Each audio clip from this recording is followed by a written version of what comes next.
Hello, everyone, and welcome to the fifth community call of Ambire Wallet. Today, you have a different host. You're stuck with me, I'm afraid, while our community manager Alash takes a well deserved break. So, I'm Nadia. I'm part of the marketing team at Ambire, and I'll be your host for today. Today, we have two very, very special guests. We've been unpacking a lot on EIP 7702 in the last community calls and on the Ambire blog. And there's been two people who've been a major inspiration for our content writers, and those are Ivo Georgiev, who's co founder and CEO at Ambire, as well as Derek Chiang, who's the founder and CEO of ZeroDev. That is a smart account development platform.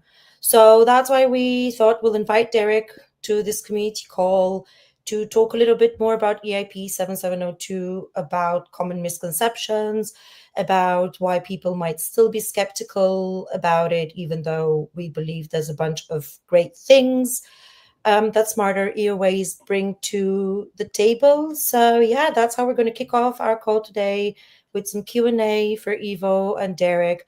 Then we're going to cover some recent developments on the Ambire Wallet side. And also, we will be answering some questions from the audience. So if you are currently listening to us, head to the Ambire Twitter, check the latest tweet that's about the community call, and ask your questions in the thread. We'll check later and answer any questions that we have. So, welcome, Ivo. Welcome, Derek. My first question to both of you would be, how excited are you about EIP 7702? I will let Ivo go first. He looks very excited. So I was gonna say, I just want to say really shortly that I'm super excited. I've never been that excited about an Ethereum. This is this is probably one of the most tactical UX upgrades to the Ethereum network ever, because most of the upgrades have been building in the background, right? Just making infrastructure better, and this one is can be felt by the user. Another one was the fee market upgrade, 1559, which solved a lot of the fee issues. But I think this one is much bigger. yeah, I'm really excited as well. So for us, we have been talking to a lot of users. Both our current users as well as like prospective users who are very excited about 7702 because it addresses a lot of the issues and pain points that they have met with the existing account abstraction ecosystem, right? So 7702 is definitely a very welcome addition to the smart account ecosystem. That's a very interesting point, because yeah, I think there's been quite a lot of traction with adoption in general, especially for smart accounts. So I'm super excited about smarter EOAs as well, and I can't wait for it to be live in hopefully exactly 1 month from today. So let's see. Um, Another question that I wanted to ask, and maybe start with Derek. I've noticed personally that there's still people out there that are a bit wary or a bit skeptical. They have some doubts about smarter EOAs and about the IP in general. Why do you think that is? Do you think that people just don't understand it fully, or is there any other reasons for that? Yeah, I think personally, like I wouldn't say I've seen a lot of doubts. I think what I've seen is mostly confusions. I think to the extent that doubt exists, I think it's less so about the doubts about 7702 specifically, but really just about I would say the EVM ecosystem in general, right? Right. Because I think like sometimes people confuse as in I think like there are definitely people who are just bearish about EVM in general, like given the rise of like other VM architectures, like like Solana, obviously, and like other ecosystems. So people are like, oh, like what's the big deal about smart accounts because they're only making the EVM ecosystem better, right? But if you are bullish about EVM in general, which we are, which obviously I am, then I feel like I think the people I've talked to tend to be very excited about Zone too. I think again, like what I've seen mostly is really just confusions, right? Like people, they don't necessarily understand the new things that 7702 enables over the smart account ecosystem today, right? Like which is like mostly based around ERC 437, right? So for example, like one very common questions that I get is basically just okay, like if I'm building like a new application, like I can already build on top of ZeroDev, on top of EIC 427 today. So why should I care about EIP 7702 at all, right? So I think like that's when we get into the weeds, like maybe for for the next few questions about like the new things that 7702 can enable. Okay. What do you think, Ivo? Ivo, you're muted. There you go. About that. So I'm mostly seconding what are saying, and I think that 99% of the comes from a very severe lack of understanding. And I can say the opposite about 4337. There's also been the take, okay, why do we need 4337 now given that 7702 exists, which is also a very big misconception because you still need the infra in 4337 for many of the things that 7702 enables for existing accounts, but you still need like paymasters, bundles, and etc. Yeah, I would say that 99% of fears come from a lack of understanding. Like my favorite example is how people think that you will go to a DApp, the DApp will prompt you to sign something, you will sign something, and the DApp will drain your entire account. This is not going to happen because at the end of the day, the industry consensus is that the wallets will be gatekeeping which contracts you can delegate to. So you cannot delegate to a trainer, right? So yeah, I'll say that most of the fear comes from not understanding. Okay, I think that's a great example. People are always going to be concerned about security, about safety. This is something that we deal with on a daily basis in our industry. So I think that's a very good point. And I think that it's a great explanation of why people should not be afraid of smarter EOAs. If you were to give another example of confusion about EIP 7702, what would that be, Derek? Confusion, I think there are actually like a lot that came to mind. I think the first thing that came to mind was I think like a lot of like dev developers, they're very excited about Samsung 2, right? Because like their understanding is that they can, for example, like use a solution, like a SDK like ZeroDev to build these like super super amazing dev experiences, with like guest sponsorship, transaction batching, transaction automation, and chain abstraction.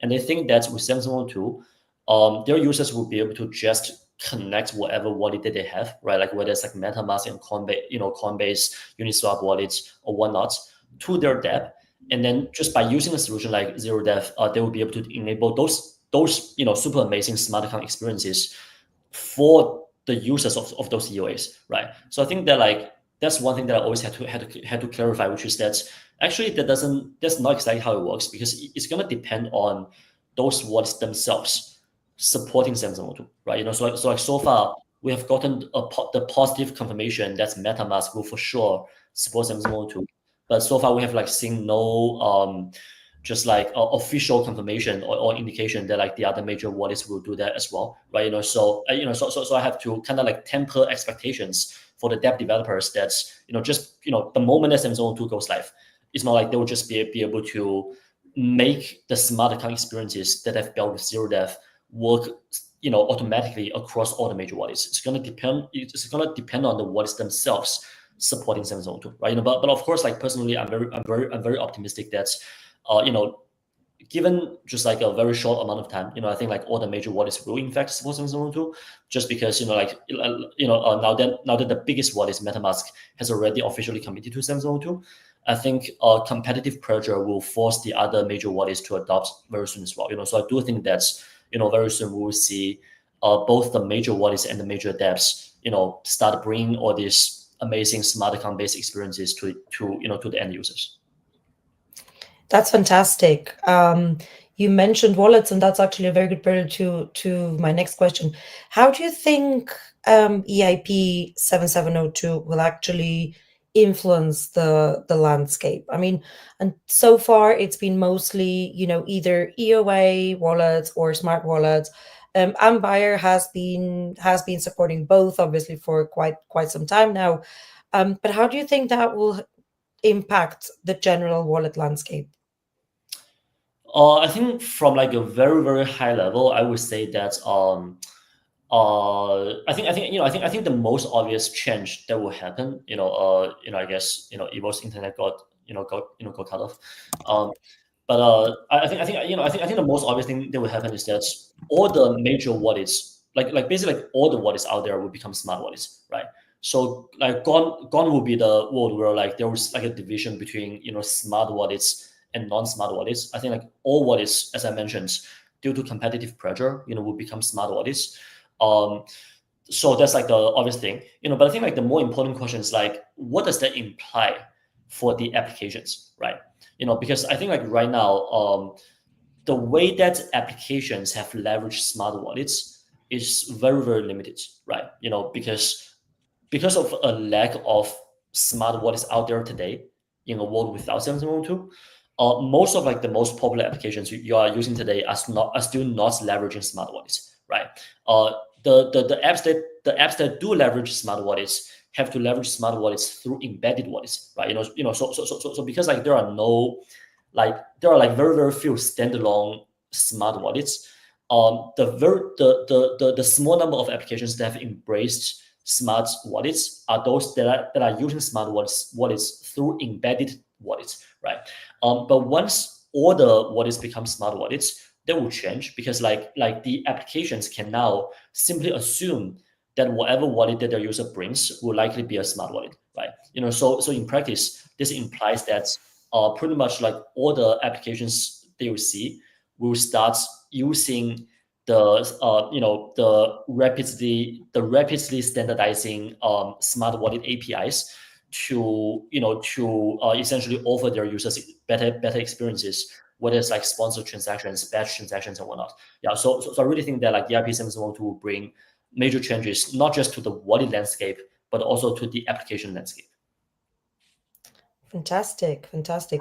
I also think that's going to be a great thing, because so far smart wallets, like as you said, they have not been as popular as UOAs, if we can say so. We've kind of been treated like secondhand citizens with apps. There's still some apps out there to this day that don't even support smart contract signature. So I think that's going to be a very positive thing for the wallet landscape. Do you have any thoughts on that topic, Ivo? Yes. So first of all, I think that this is the big catalyst for dApps finally supporting smart accounts in different ways. But Derek already said that, but what I mean is in particular, so yeah, one of the things is signatures, which is the basic thing you need to get going for some dApps to work. Some dApps just work now, right? But the dApps that don't, 90% of the time the issue is signatures. And then the other thing is not only to make them work on smart accounts, but to actually make those smart accounts valuable. And what this means is supporting native batching because we've been saying that we're going to eliminate approvals for a great deal of time. But the truth is, right now, smart accounts eliminate approvals only for built in use cases, like built in swap. And they don't really do anything if you use Aave right out of the box, right? Because Aave still does an infinite approval. And Aave has no mechanism to know that you're a smart account and that you can batch the approval. So yeah, I think that this would finally be the catalyst that makes dApps take advantage of of the smart functionalities. And then the other thing, the question was really about the wallet landscape, and I think that it's gonna play out very interestingly, and somewhat it's gonna be unfair to MetaMask in some way because MetaMask right now is actually innovating, which is not usually the convention, right? We're used to seeing other wallets innovating and MetaMask following, and now MetaMask is ahead of everyone with 7702. And I think they've made it this way because I think they're the MetaMask team is visionary, really. And during all this time where everyone thought that they're doing nothing, they were actually thinking about the next level of dApp to wallet connection, right? And the permissions. And permissions, we haven't talked about this, but permissions, actually, Derek can speak about permissions in a bit. But what I meant is that it's going to be a bit of a reversal because now everyone has to catch up with MetaMask. So yeah, Derek, you can fill in the audience for permissions. Yeah, I think Ivo mentioned transaction batching as one of the killer features for smart accounts, which I totally agree with. But I think like there are at least two or three other major killer features, right? That's many dApps will start taking advantage of. One for example is what I call gas abstraction, right? Which includes both the ability for the dApps to sponsor transactions for users, as well as like the ability for the wallets to allow users to pay gas with ERC20 tokens, right? So for example, if you own nothing but USDC on your wallets, you can still send transactions by paying gas with the USDC, right? So I think like a gas abstraction, I think is going to be actually super important in a world with so many different blockchains, right? Because today, if you have ever tried to use try to use bridges, that like when you try to go try out like a new application on a new chain, you have to bridge like not just the assets you want to be using, which might be USDC or like other ERC20 tokens, but also the native gas tokens of that chain, right? So in reality, you really have to bridge two assets in order to start using a application on a new blockchain, right? But with the ability of the smart account to abstract away gas, either through again simply sponsoring the transactions or having the user pay gas in a ERC20 token, the users will be able to experience new applications on new blockchains way easier or like way more easily than before, right? So that was one thing. And then another thing is like what Ivo mentioned about permissions, right? So personally, like I think like when I say permissions, like people sometimes get a little confused about the utility of that, right? So that's why I usually like to say transaction automation, because that's what permission allows you to do, right? So it's the idea is that with the smart wallets, you can delegate certain transactions for a third party to execute for you. So from your perspective, the transactions, they are automated, right? So like one very obvious use case of that is agents, right? So if you have like ever tried like any of like the agents applications today, you will see that one of the major value props of these agents plus crypto applications is their ability to I guess function autonomously on your behalf, right? So it's like even when you're offline, your agents can be doing trades, can be making predictions for you, right? But because of the limitations of the wallets today, the agents will have to own their own wallets, and then you have to send money to the agents' wallets in order for them to be, to be trading automatically, right? But in a world where people wisely adopt smart accounts, and smart wallets, people can simply delegate certain transactions for the agents to execute directly from their own wallet, right? So this means that like that in the future, if you want if you want a agent to trade or make predictions or or whatnot on your behalf, you just have to sign a permission, and you don't actually have to move the money away from your wallets, and then the agents can make the automations for you, right? So permissions slash automation, I think is another major use case that will open up a huge design space of autonomous crypto applications. And then maybe like the last thing I will mention is just and that's also like another feature that's like super popular with the ZeroDev, is this idea of some people call it chain abstraction, and some people call it just like cross-chain transactions, right? It's basically this idea that with the smart wallets, it will be a lot easier to perform a transaction on a blockchain with the assets on another blockchain, right? So again, like with Sentinel-2, I think like bridging will play increasingly a less prominent role in a user's journey, in the sense that even though like bridging will still be happening under the hood to be moving the assets, the users will be increasingly less likely to interface with bridges directly, because like today, right, like if you want to try applications on a new chain, the user themselves have to go to a bridge and do the bridging, which totally disrupts the dApp experiences, right? But in the future with smart wallets, bridging will be natively integrated with the wallets, and with the smart accounts in such a way that the users can just perform a cross-chain transaction without even thinking about how their assets move from one chain to another. Yeah. So I think like those three things, gas abstraction, transaction automation, and like very seamless cross-chain interactions are the three killer features I would add, for 7.7.2 on top of like what Ivo mentioned about transaction batching. Fantastic. Thank you, Derek. I think that was a super comprehensive, super good explanation, a great showcase of the benefits of 7702. It's now been a few years that we've been wondering where the next billion users are of Ethereum. And I don't know, listening to all of this makes me quite positive that 7702 would be a great door for that, because it solves so many of those frictions that usually a new person to crypto, or a person who maybe is in crypto but is not quite so deep into it, is facing on a daily basis. Like you said, bridges. I mean, who hasn't had a bridge sweat of, am I going to get my money at the end or not? What's going on? Moment. You know, we've all been there. So I think that's all sounding really, really positive and really, really optimistic and exciting about 7702.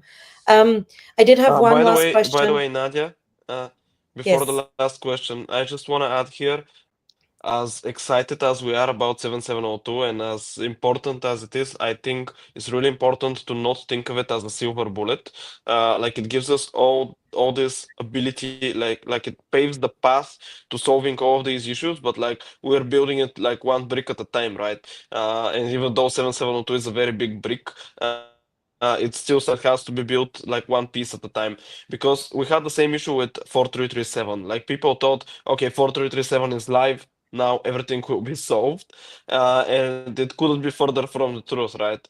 So yeah, I think that even though 7702 is much more significant than 4337, I still think that we should keep in mind that this is a long Yeah. I think I think just to just to okay. comment on that ones. Uh, sorry. Oh yeah, so sorry. Yeah. I think the like I actually had the exact same thought as Evo, in that I feel like I always say that 7702 and like account abstraction in general is a major UI/UX innovation, right? But I think improvements in UI, even if it's like a huge improvement, is only a necessary but like not a sufficient condition for mass crypto adoption, right? So it's not like just by making crypto way easier to use, we will suddenly have like a billion new users. I think like the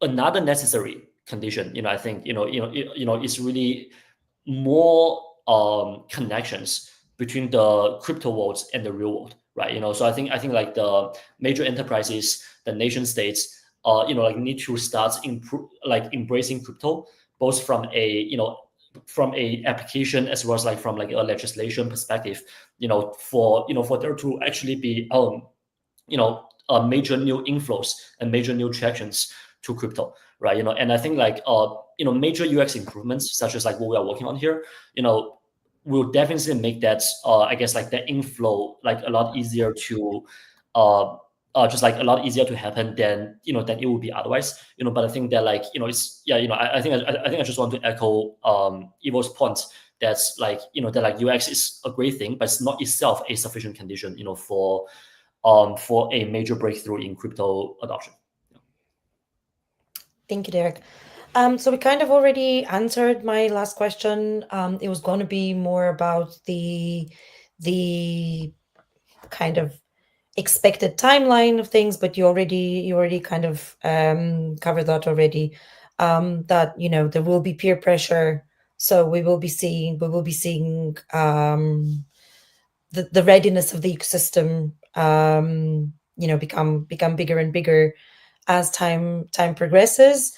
I don't have any more questions for Derek or for Evo on 7702. I've quickly checked Twitter. There seems to be no questions there either. So either we've explained everything super clearly, or people just didn't understand the thing. So we're just going to hope that Nadia, it's the first thing. I think I think we should say something about the timeline and shed some light on this, because I think that people think that when it goes live on Pectra, it will like go live overnight. And the reality is we need a lot more pieces. Like we need every layer 2 supporting 7702, or at least all the major ones supporting 7702, and we also need hardware supporting 7702, and I'm not really sure what the status is there. I know that there is very serious commitment from both Ledger and Trezor to work on this, but I'm not sure about the status. So maybe Derek can say a few words on the whole ecosystem readiness for 7702, not only wallets but like everyone. Yeah, so from what I've seen, so one thing is that like we know that like literally the largest wallet, which is MetaMask, as well as literally the largest dApp, which is Uniswap, have both are both actively working on integration with Samsung, right? So I actually think there's like a very likely chance that literally the moment that Picture goes live, you can literally go to Uniswap and start using MetaMask to make batch transactions, meaning that like you can make trades without having to do a proof and swap, but rather you can just swap immediately, right? But whether like the other major, I guess like wallets or dApps will follow suit immediately is something that's less clear to me. But like I said, I really feel that due to competitive pressure, they will all follow pretty quickly. And then on the other side, I think from the partners I've interacted directly with, so for example, like I know as a fact that the major embedded wallet providers, such as like Privy, Dynamic, and Turnkey, they are all going to have like day one support for Samsung 02. I mean, in fact, if you just like search up Privy Samsung 02 or Dynamic Samsung 02 right now, you can actually find tutorials for using Privy and Dynamic with Samsung 02 with ZeroDev, right? Right, because we've been working very closely with their team. So even today, you can actually already build embedded wallets powered applications on the networks that already support Samsung 02, such as obviously like the testnets like Sepolia, as well as actually like I think one thing maybe we should have acknowledged is that like there's actually a few mainnets that actually already support Samsung 02, right? So for example, Binance Smart Chain actually already supports Samsung 02, and I think Polygon, I think if I remember correctly, will also support Samsung 02 before Ethereum officially does. But the bottom line is that like even today, if you are a dev developer trying to build on embedded wallets, you can use ZeroDev and like one of these other embedded wallet solutions together to build a Samsung 02 powered smart accounts application. So the TLDR is that like I think the really informed players such as MetaMask, Uniswap, Privy and whatnot, they will in fact have day one support for Samsung 02.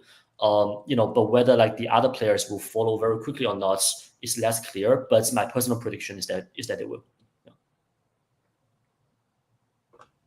All right, thank you. I believe that concludes the first part of our community call on EIP 7702 and smarter EOAs. Thank you both so much. Thank you, Derek, for taking the time to join us and to speak to us. And now we'll be saying bye to you, and we'll just continue with the regular Ambire update. Sounds great. Thank you. Thank you, Derek. Yeah, it's good chatting with you guys. See you, Nadia. See you, Ivo. Bye. Bye. Thank you, Derek. Okay, so now it's all eyes on Ambire again. So I would like to invite Ivo to give us a quick update on what's been happening in the Ambire kitchen recently. Sure. So we've been working on very major UX improvements. So making the UX overall much smoother. But what is the most exciting topic regarding this particular live stream is that actually you can go to ambire.com, get the Ambire extension right now, go on BNB chain, and anything you do with your EOA will be transmitted through 7702, and you are able to use gas payments in stablecoins, gas prepayment, cross chain, and transaction batching right now with an EOA. So you can do this live now. So 7702 is live in Ambire wallet right now, and we're probably the first standalone smart account wallet that supports this and goes live with this. Not probably. 100% we're the first one. And yeah, I'm really excited to share that update with you. And we have links to GPScan on Twitter that you can find if you search 7702 Ambire. And yeah, that's the most major groundbreaking update. That's fantastic. I've seen already some demos on the Ambire Twitter, and it seems to be working fantastically. So I'm excited to try it out myself. What else? What can you tell us about the UX improvements that you mentioned before? So it's really a bunch of things, but like one of the things is that you can swap with just a couple of clicks right now. So in the past, before the UX update, you need to go to the dashboard, to go to swap, it opened a new tab. Then from this tab, you had to proceed, then you had a separate page to sign a transaction. And after the update, it will be all done from the extension pop-up in the bottom right corner. So you just open the extension pop-up and you go to swap and you just click swap. The another really cool thing is that we actually rolled out transaction batching for pure EOAs. So even if there's no 7702 support on the particular network or on your hardware wallet, or whatever, you can still batch transactions with EOAs, which is quite nice. Some other wallets have had this for a while, but sort of hidden and sort of like only for the swap. Like for example, Ravi has this for the swap, but with Ambire you can do it with everything. You can do it with a DApp as well. So that's quite a unique feature. And again, it doesn't even need 7702, so it's universally supported. Um, yeah, I would say that those are the major things. Another really cool thing is that the page to sign a transaction really looks much simpler. And another cool thing is that we're gonna have sponsorships, like pure sponsorships. You don't have to pay for anything for the cheap layer tools. So like for Optimism, for Base, for Arbitrum, for those layer tools that are really cheap, you just need to have some funds on your EOA. And you don't have to bother with having native ETH or native tools. So you can imagine a world where you just go to some new layer tool, new to you,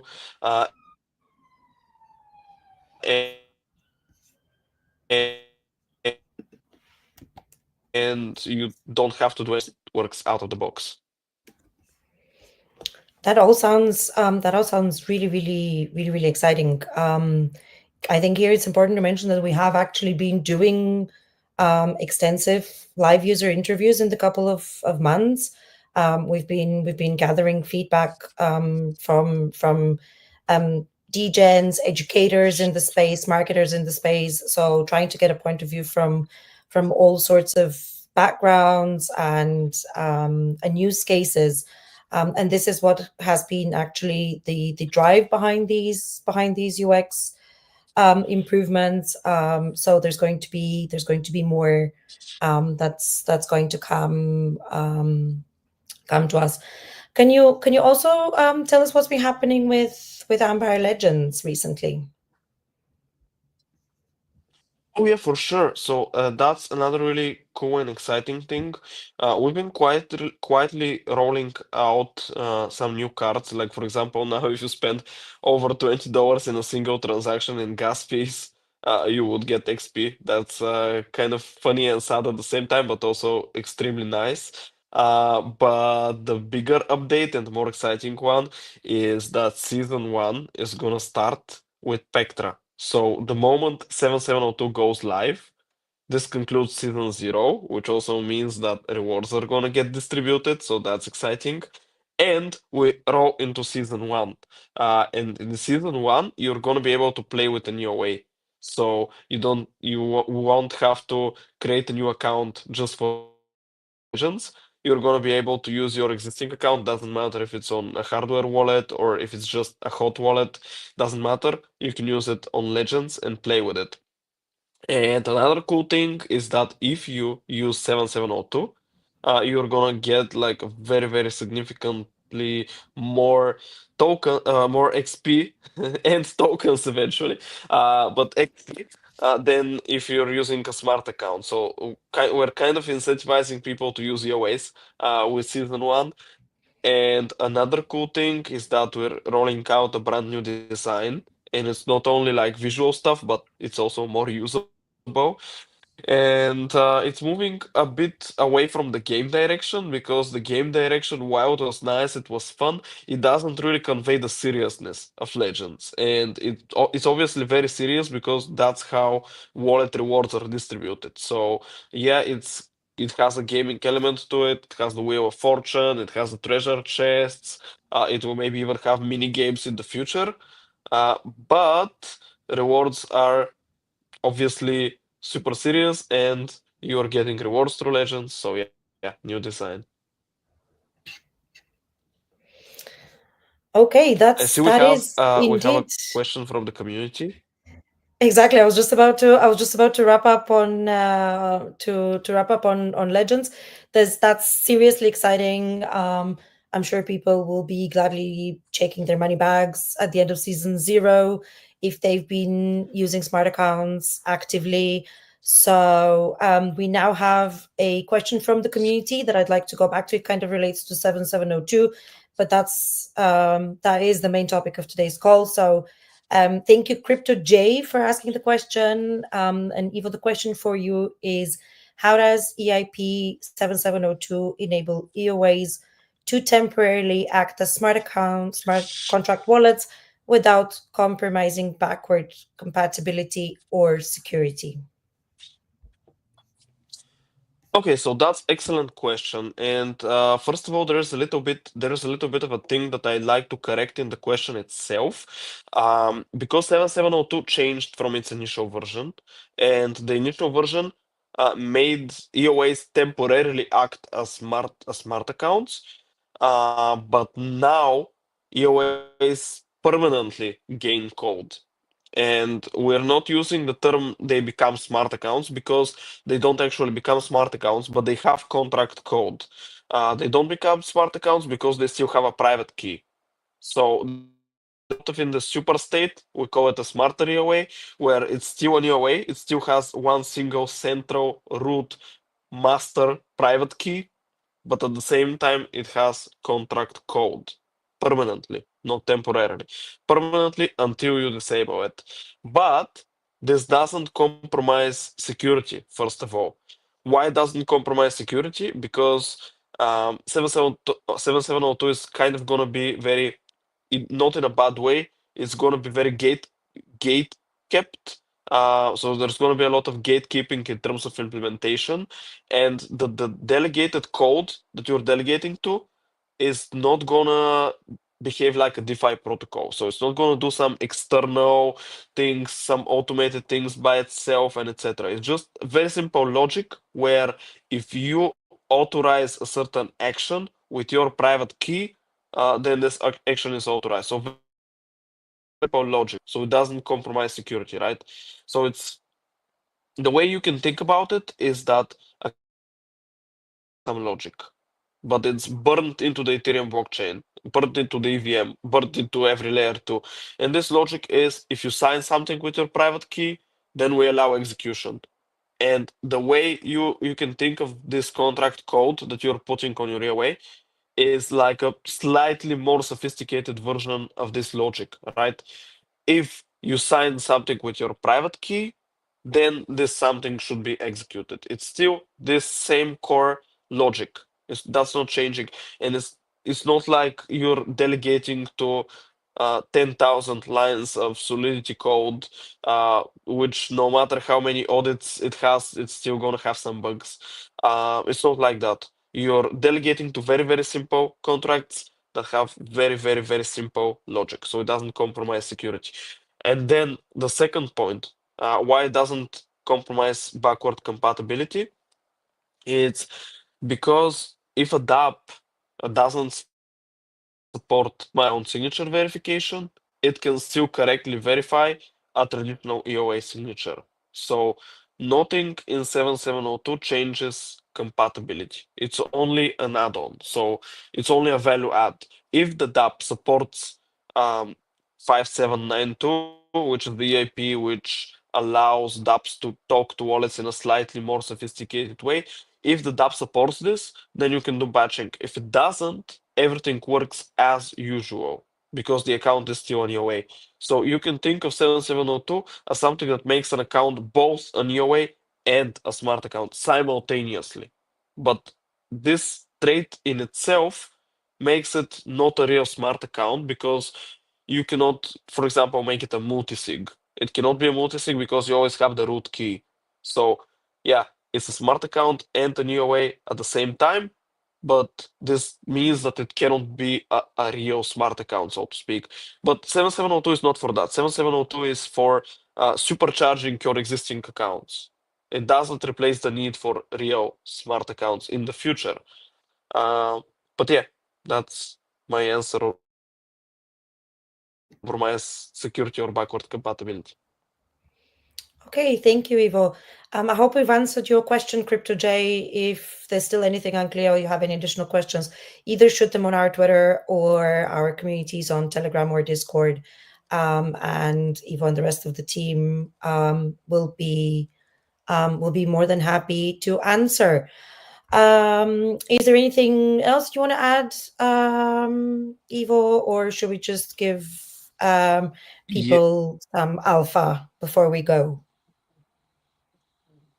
actually, I was gonna give some alpha, and yeah, what I was gonna say is that I mentioned that you can try Ambire right now and broadcast the 7702 transaction right now, and this is really easy. You go to ambire.com, you get the extension, you import your existing KOA, you go to a dApp that works on BNB chain, and you do whatever, and it's going to use 7702. But there's one missing piece to all of that instruction, which is that you need an invite code for the Ambire extension. And we created a special invite code for you guys. It's 7702 live, just that, lowercase 7702 live, and you can use it to get the Ambire extension right now and try 7702. Okay, well, in that case, thank you so much, Ivo. That was a very, very educational community call, and there's some really exciting things coming for Ambire and for the Ethereum ecosystem as a whole. So yeah, thank you very much, and we hope to see everybody at the next community call. Thanks, everyone. Bye. Bye.